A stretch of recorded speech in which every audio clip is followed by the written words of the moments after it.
श्री सीतारामाय नमः। देवियों, सज्जनों, भाइयों बहनों, आप लोगों के समक्ष पुनः एक नवीन प्रसंग लेकर के प्रस्तुत हूँ। आज हम इस प्रसंग में बात करेंगे चक्रवर्ती महाराज शिवी की, जो दानियों में शिरोमणि थी। एक बार की बात है कि महाराज शिवी अपने भवन में विचरण कर रहे थे।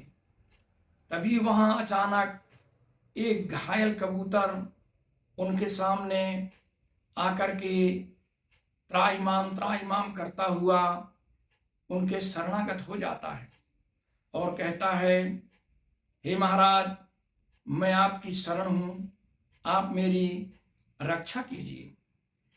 तभी उसके पीछे से आता हुआ एक बाज बहुत वेग से आया और बोलता है, महाराज, यह मेरा भोजन है, आप इसे मुझे प्रदान कर दीजिए। महाराज शिवी बोले कि यह तो मेरी शरणागत है, मैं इसकी रक्षा करने वाला हूँ, अर्थात मैं इसके बदले में आपके भोजन की व्यवस्था कर देता हूँ, परंतु मैं ये कबूतर आपको प्रदान नहीं कर सकता। ऐसी स्थिति में उन्होंने कहा कि महाराज, ये मेरा शिकार है और यदि मुझे भोजन नहीं मिला तो निश्चित तौर पर मेरी मृत्यु हो सकती है, लेकिन मैं दूसरा किसी जीव का मांस लेना स्वीकार नहीं करूंगा, मैं स्वयं शिकार करके भोजन करता हूं। ऐसी स्थिति में राजन के बहुत समझाने के बाद भी बाज नहीं माना, परंतु एक युक्ति काम आई और महाराज शिवी ने कहा कि यदि मैं अपने शरीर का मांस दे दूं तो क्या बात बन सकती है। बाज बोले, ठीक है महाराज, आप कबूतर के वजन का मुझे मांस दे दीजिए तो बात बन सकती है।